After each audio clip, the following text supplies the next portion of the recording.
ఆరాధించేవారు ఆత్మతోనూ సత్యంతోనూ ఆరాధించు. ఎందుకంటే సైతాను మనోనేత్రాన్ని గుడ్డితనం చేసింది, మనిషి యొక్క మనోనేత్రం. ఇది చూపించవలసిన ఈ బైబిల్ని చూపించకుండా లోకాన్ని చూపించింది సైతాను. పరలోకాన్ని చూపించకుండా లోకానికి చూపించింది. అందుకే దేవాది దేవుడు అన్నాడు 145:18 కీర్తన గ్రంథంలో, నిజముగా నాకు చదవండి.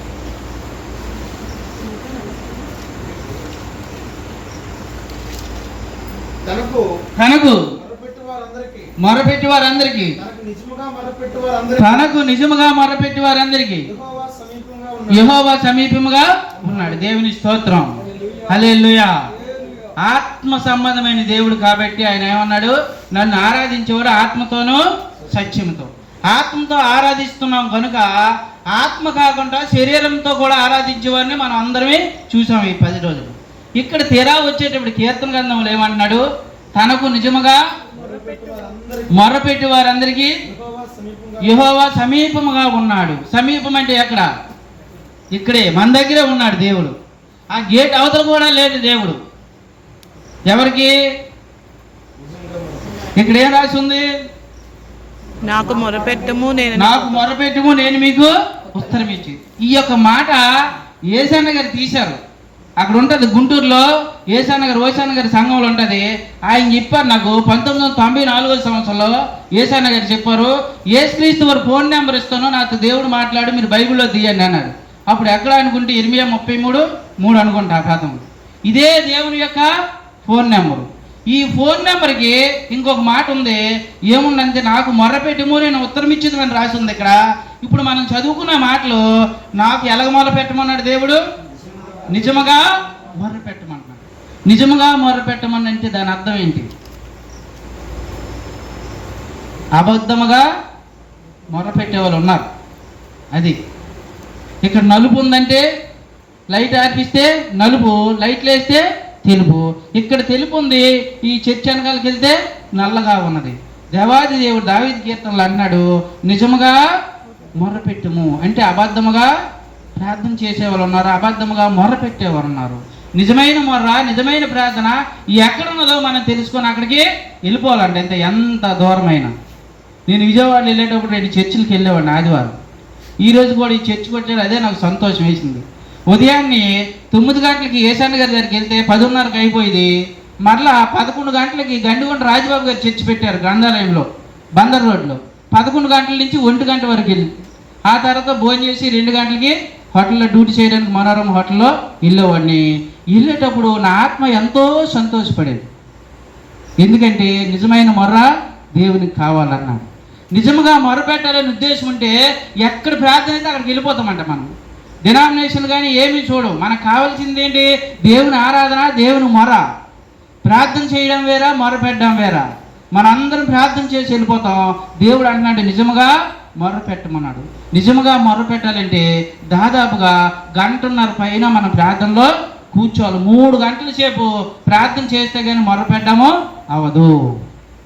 అంతసేపు మనం చేయలేకపోయినా, మనకు సమయం అనుకూలంగా లేకపోయినా ఎక్కడ ప్రార్థన అయితే అక్కడికి వెళ్ళి మన ప్రార్థనలో కూర్చొని దేవాదేవుడు చెప్తున్నాడు, నిజముగా మొర్ర పెట్టే వరకు నేను సమీపంగా ఉన్నాను. అదే కీర్తన గ్రంథంలో అంటున్నాడు 124:8 అనుకుంటా, నీ కుడి పక్కన యెహోవా నీకు నీడగా తోడుగండి. నీడగా తోడు నీడగా 2 తేడాలు వస్తాయి. నీ కుడి పక్కన యెహోవా నీకు నీడగా ఉండండి. దేవునికి స్తోత్రం, హల్లెలూయా. నాయుడు గారి నీడ, తోడా? నీడ. తోడు అనేది నా ఫ్రెండ్ నాకు ఇంతవరకు తోడుగా వచ్చాడు. మరలా మేము వెళ్ళిపోయిన తర్వాత వాళ్ళ ఇంటికి వాడు వెళ్ళిపోయి నేను వెళ్ళిపోయాను. నీడ అనేది నా ఫ్రెండ్ లాగా వెళ్ళిపోవడం జరగదు. నీ వెనకమాల ఏముంది? గోడకి నీడ ఉంది. నువ్వు పడుకున్నప్పుడు కూడా నీ దగ్గరికి వస్తుంది, ఉదయం లేచినప్పుడు కూడా నీకు వస్తుంది, మనం వెళ్ళిపోయినప్పుడు కూడా మనతో పాటు వస్తుంది. ఏం వస్తుంది? మనతో తోడు వస్తుందా, నీడ వస్తుందా? నీడ. దేవుడు నీడ అన్నాడా, తోడు అన్నాడా? నీడగా అన్నాడు, తోడుగా అన్నాడు. తోడు అనేది వేరేగా ఉంటుంది. ఆ నీడ ఎలాగైతే మన చుట్టూరు వస్తుందో, మనకి ఇబ్బంది పరిస్థితుల్లో, భయంకరమైన పరిస్థితుల్లో మనం ఎక్కడ ఉన్నా సరే దేవుడు మనకు నీడ వెళ్ళి మనల్ని కాపాడుతూనే ఉంటాడు. ఎప్పుడైతే ఆయన యందు మనకి భయము ప్లస్ భక్తి రెండు ఉండాలి.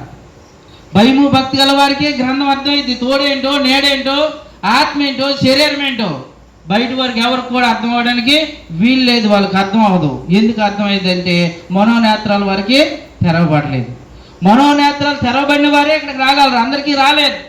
నేను ఇంటి దగ్గర ఉండొచ్చు, ఈ టైంలో జత బట్టలు కుడితే నాకు 1000 రూపాయలు వస్తాయి, 800 రూపాయలు వస్తాయి. ఇది గొప్ప అది గొప్ప, అదే గొప్ప. ఇది ఎలా గొప్ప ఇది? మీరు ఇస్తారా? 800 మీరు ఇస్తారా చెప్పండి. కానీ ఇది ఆత్మ సంబంధమైన భక్తి. దేవుణ్ణి కోరుకుంటే 800 కాదు 1600 ఇవ్వగలదండి. ఈరోజు చర్చికి వెళ్ళాం, మేము టైం అయిపోతుందని ఇంటి దగ్గర వంట చేసుకోలేదు. ఎప్పుడు వంట చేసుకొని వెళ్తాం. మొన్న 3 రోజులు అయింది కదా, కూర తెచ్చుకొని ఎందుకులే తర్వాత చేసుకుందాం అని వెళ్ళాము. దాదాపుగా చర్చికి వెళ్ళి వచ్చేటప్పటికి టైము 2:30 అయిపోయింది. వంట చేసుకోవడానికి ఇబ్బంది. మా ఆవిడ అన్నది, నీ వల్ల లేట్ అయిపోయింది అలా అలా అన్నది. మనం ఎక్కడికి వెళ్ళి వచ్చాం? దేవుని యొక్క ఆరాధనకు వచ్చాం. దేవుడు అన్నాడు, నా జీవాహారం తినండి. ఈ ఆహారం దేవుడి కోసం మనం ఏదో డ్రింక్ తాగి ఉందాం అనుకున్నాం. మేము 2 డ్రింకులు తాగాము. తాగిన 6 గంటలో మా అబ్బాయి సాలూరు నుంచి వచ్చాడనమాట. ఊరు వెళ్ళాడు వాళ్ళ బాపాల ఇంటికి. ఊరు వెళ్ళేవాడు ఊరు వెళ్ళి బట్టలు పట్టుకొని రావాలి కదా శుభ్రంగా. నాన్న నేను వస్తున్నాను రారా అన్నాము. బట్టలు పట్టుకొని వచ్చి 2 బిర్యానీ ప్యాకెట్లు తీశాడన్నాడు. దేవుని స్తోత్రం, హల్లెలూయా. నాన్న అమ్మ మీ ఇద్దరు తినండి అన్నాడు. దేవుని స్తోత్రం. ఎవరు పెట్టారు బిర్యానీ? దేవుడు. మనం ఎవరి పని చేసాం? 1 గంటకు రావాల్సింది 3 గంటలకు వచ్చాం. ఆలస్యమైంది ఆరాధన. దేవాది దేవుడు అంటున్నాడు, నీకు తోడుగా నీడగా ఉంటావు. సింహం పిల్లలు లేమి కలిగి ఆకలి కొనేమో కానీ నా బిడ్డలకి హ్యాపీ. రాత్రి 12 అయింది. మా బండి పంచర్ అయిపోయింది. రఘు కాలేజీ ఎదరగా ఫుల్గా దొంకలు ఉన్నాయి. పంచర్ అయిపోతే ఇంటికి వెళ్ళగలలో తెలియలేదు నాకు, నా భార్యకి. ఓల్డ్ ఏజ్ ప్లాన్ చేసుకుని వస్తున్నాం. 11:30 దాదాపు 12 అయింది. బండి పాడైపోయింది. ఏం చేయాలో అర్థం కాలేదు. ఎవరు లేరు, చెమ్మ చీకటిగా ఉంది. అదే ప్రదేశంలో ఒక మటర్ జరిగింది. అప్పుడు ఒక అమ్మాయిని అబ్బాయి చంపేశాడు కూడా సైట్లో. అదే ఏరియాలో మా బండి ఆగిపోయింది. ఏం చేయాలి మనం? దేవుడు అంటున్నాడు, మీకు ఎలా వస్తాను అన్నాడు, నీడగా అన్నాడు. నీడ కనబడలేదు అక్కడ చీకట్లో. నీడే కనబడలేదు, దేవుడే కనబడలేదు. దేవుడు ఉన్నాడా లేడా? ఏంటి మన పరిస్థితి ఇలాగ అయిపోయిందని మా ఆవిడ అంటుంది. దేవుడు ఏదో ఒక కార్యాన్ని చేస్తాడు. దేవుని స్తోత్రం, హల్లెలూయా. బండి అక్కడ ఆపి నడిపించుకొని మన ఇంటికి వెళ్ళిపోతాం. నాకు తెలిసిన ఏరియా ఇదంతా తెలియదు కాదని నేను బండి తీసుకొని 12 గంటలకు నడిపించుకోవాలని వెళ్ళిపోతే బోడమెట్టుపాలెం ప్రెసిడెంట్ ఎందుకు అలాగ వెళ్తున్నాడు. ఆ రూట్ అమ్మడి జనాలు వెళ్తుండగా, ఓ ఫాస్ట్ గారు ఎందుకంటే ఇలాగ ఆగిపోయారు అన్నాడు ఆయన. ఎందుకు ఆగిపోయి ఏంటండి, బండి అయిపోయింది అందుకే నడిపించుకొని వెళ్తున్నాం. మరి ఆయిల్ పోయిందో ఏం పోయిందో తెలియదు అన్న. భలే ఊరే, మీరు నడిచి వెళ్ళడం ఏంటంటే, మీరు రండి నిన్ను దింపి మీ ఊర్లో నేను వెళ్తాను. బండి ఇక్కడ పెట్టాను నేను. ఆ బండిని అక్కడ కిరాణా కొట్టి ఏదో కిల్లీ షాప్ దగ్గర బండి అక్కడ పెట్టించి ఆయన ఏం చేశాడు, బండి ఎక్కించుకుని ఆకమారి వరకు మమ్మల్ని దేబెట్టాడు. నా భార్యని భర్తని. దేవుని స్తోత్రం. ఆయన ఎవరు?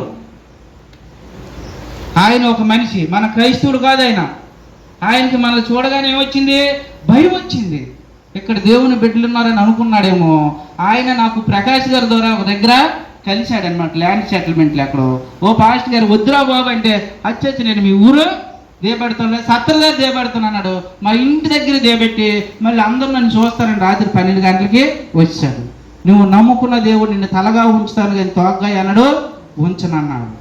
ఏ రకంగా మనం ఉండాలి? భయము భక్తి. మనలో భక్తి అయితే ఉంటుంది కానీ భయంతో కూడిన భక్తి లేదేమో మనము గ్రహించేయం. దేవుడికి మొర పెడుతున్నాం కానీ నిజముగా మొర పెడుతున్నాం లేదో. ఈ మాట అంటే అందరికీ కోపం వస్తుంది. ఏంటండి మనం మొర పెట్టడానికి వచ్చాం కదా, ఆరాధన చేయడానికి వచ్చాం కదా అంటున్నాం. కానీ దేవాది దేవుడు అంటే ఇంకా నీలో నుంచి ఆరాధన కావాలా, నిజమైన ఆరాధన కావాలంటున్నాడు దేవుడు. లోకము శరీరానుసారమైన ఆరాధన చేయుచున్నది, నిజముగా మొర పెట్టమంటున్నాడు. ఆత్మ సంబంధమైన ఆరాధన కావాలంటున్నాడు. మరి మనం ఏ ఆరాధనలో ఉన్నామో మనము పరిశీలన చేసుకోవలసిన రోజులు ఏర్పడి ఉన్నాయి. ఆదికాండం 1:1 అంటాడు. వేగం చదవాలి, టైం అయిపోతుంది.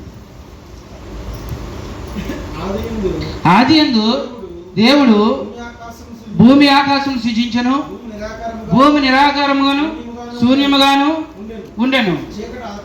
చీకటి అగాధ జలములపై కమ్మి ఉండెను. దేవుని ఆత్మ జలముల పైన అల్లాడుచుండెను. దేవుని స్తోత్రం.